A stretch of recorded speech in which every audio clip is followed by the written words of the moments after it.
I don't expect most people to have heard the word misandry. The spell checker won't recognise it.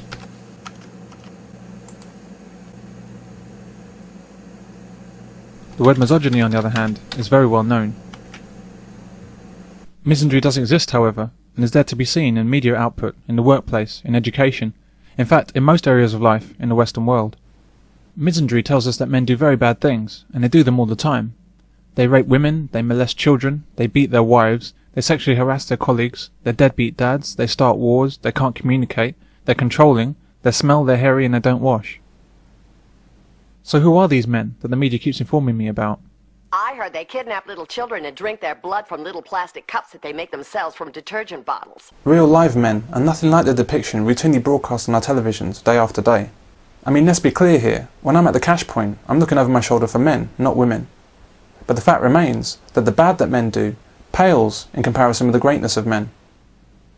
When you look at the role of men at all levels of society, from leaders to street cleaners, men are fantastic examples of humanity.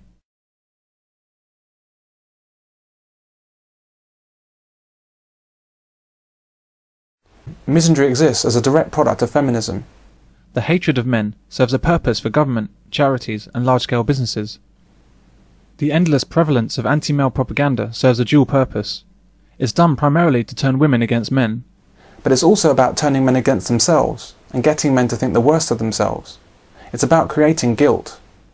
Feminism is responsible for poisoning our view of men to the extent that men have become what can only be described as a disposable sex. The attack on men is carried out at many levels of society and across many different issues. Specifically, men are targeted in the realms of domestic violence, child abuse, fatherlessness, equality, health, and education. The Stephen Lawrence inquiry described institutional racism in the police force. However, no inquiry has ever been undertaken into the institutional misandry throughout our society. If such a study was ever to be undertaken, the extent, the depth, and the ferocity of male hatred in our institutions would become clear. However, most men I've met are unaware of the true extent of misandry, the extent of hatred against men in Western society. It's enormous, and it's perpetrated against men from the time of their birth right up to death, which comes from men far earlier than it should. Misandry is such a normal and ordinary part of life that it's very difficult to actually know it's happening, until you try asking yourself a few questions. Why do 80 men kill themselves every week? Why are over 90% of the homeless men? Why do men die 6 years earlier than women? Why have you never seen a news headline about the rape of a man? Could men become illegal? Misandry is way too big to appreciate until we take a step back. The first thing to understand is that in our society, men don't actually exist. Men simply do not exist as a group, except where they do something bad. A man from Armagh has been given a life sentence. A man's been found guilty at the Old Bailey. The man charged with the brutal murder of... A man's been charged with murdering... The same man could be responsible for 2 double murders. 5 to 6 men would rape us for hours. All the suspects are male. The man convicted of killing the former. The man accused of raping and murdering. This tragedy is man-made. Police across the country are hunting this man. There are con men and gunmen, and there are manhunts. The gunmen were branded as terrorists. 1 gunman and 2 accomplices. But when men do good things, or brave things, as they overwhelmingly do day in, day out, or when men are the victims of tragedies, then suddenly the word men disappears into some kind of unmentionable abyss. A Canadian submarine with 57 on board drifts in heavy seas. Royal Navy and RAF assets. Just tell us about the number of people on board. There's 57 crew. There was 9 personnel who reported smoke inhalation. 2 of concern, but none of them require a medevac from the submarine. To reach 13 coal miners who were trapped after an explosion in West Virginia. We believe the individuals might be located.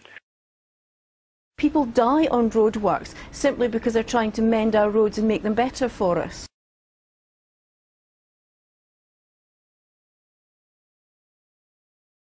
People were desperate to feed themselves and their families. The workforce were ruthlessly exploited. 112 of them died. The lives of future passengers depend on the steady hands of these craftspeople and engineers.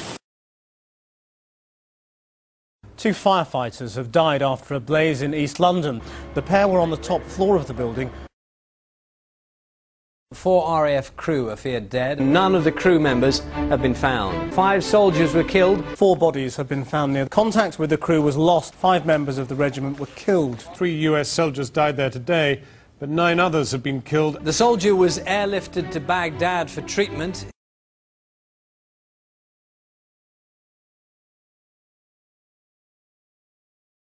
When Iraqi fighting men are killed, they're insurgents. They say they've killed hundreds of the insurgents in fighting like this.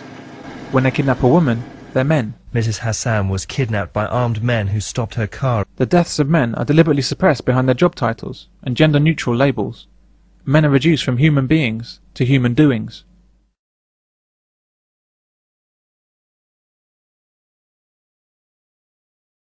Women, however, certainly do exist, especially when something bad happens.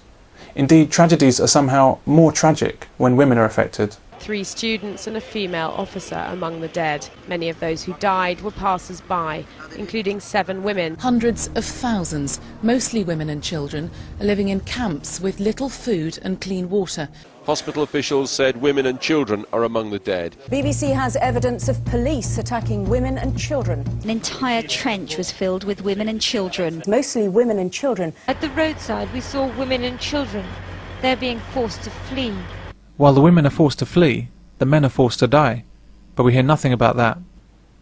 It's just as accurate to lump men and children together. Why are the deaths of men rubbed out of the public's consciousness?